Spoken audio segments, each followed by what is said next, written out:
जो student CSR net या gate या आईआईटी जैम ऐसे एग्जाम की प्रिपरेशन करते हैं, वो लोग होते कौन है बताओ? वो बच्चे यूजुअली अगर हम सोचे तो कौन होते हैं?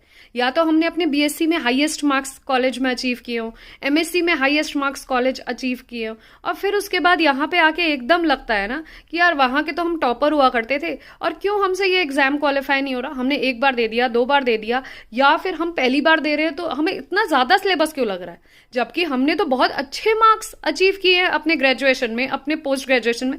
तो ये तुम्हारे साथ ही प्रॉब्लम नहीं हो रही है डियर, ये सबके साथ ऐसी प्रॉब्लम होती है। ये एग्जाम ना एक हायर लेवल ऑफ एग्जाम है, इसके लिए थॉट प्रोसेस भी डिफरेंट चाहिए, इसके लिए प्रिपरेशन भी डिफरेंट चाहिए। अपनी यूनिवर्सिटी वाली प्रिपरेशन से यहाँ काम नहीं होगा। वहां तो 5 साल के पीवाईक्यूज देखे, बुक्स में से टॉपिक्स तैयार किए और जाके एग्जाम में हमने लिख दिए। भले ही हमें बेसिक क्लियर है नहीं है, हमने उसका अच्छे से प्रैक्टिस किया और हम जाके लिखा है।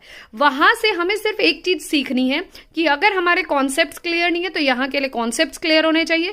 दूसरी बात, जो भी बच्चे वहां पे अगर टॉप करें तो आपको ये चीज पता होगी एग्जाम से पहले हमने 20 दिन जान लगा के मेहनत करके बहुत प्रैक्टिस करी है। मैंने तो बहुत करी थी अपने टाइम पे। आई होप सिमिलरली जो दूसरी साइड बच्चे मुझे सुन रहे हैं उन लोगों ने भी की होगी। तो क्यों नहीं इस बार टारगेट करें, अपने पास 20-25 दिन जितने हैं सीएसआर नेट जून 2025 एग्जाम्स के लिए, what you have to do is आज से प्लानर बनाओ और अपनी कंसिस्टेंटली रिविजन रिविजन रिविजन और पीवाईक्यूज को लिख लिख कर देखो।